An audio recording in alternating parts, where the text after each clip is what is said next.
হরে কৃষ্ণ। নমস্কার সবাইকে। আজ সোমবার, আর সোমবার মানেই তো মহাদেবের দিন। আমি এমন একটা জায়গায় থাকি যেখানে ভগবানের পূজার প্রয়োজনীয় কোনো কিছুই সহজলভ্য না। মন চাইলেও সবসময় সব কিছু অ্যারেঞ্জ করে উঠতে পারি না।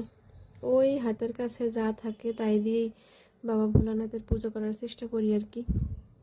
ছাদে তো বেল গাছ, আকন্দ গাছ লাগিয়েছিলাম, কিন্তু সেই গাছ কবে বড় হবে আর কবে সেই ফুল পাতা দিয়ে পূজা করতে পারবো ঈশ্বরই জানেন।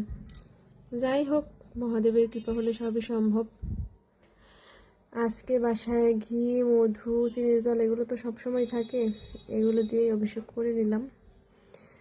সোমবার বেলপাতা তোলা যায় না, মনে ছিল না, তাহলে তো কালকে নিয়ে আসতাম। সেটাও যে খুব হাতের কাছে এমনটা না, সেটার জন্য বেশ খানিকটা দূরে যেতে হবে। ছাদে এখন আর আগের মতো ফুলও ফোটে না, ওই হাতে গোনা কয়েকটা নীলকণ্ঠ ফুল পাই, তাই দিয়ে করি। আর ওরকম গাঁদা ফুলের গাছও লাগানো হয় না। আচ্ছা, গাঁদা ফুল কি মহাদেবকে দেয়া যায় জানো তোমরা?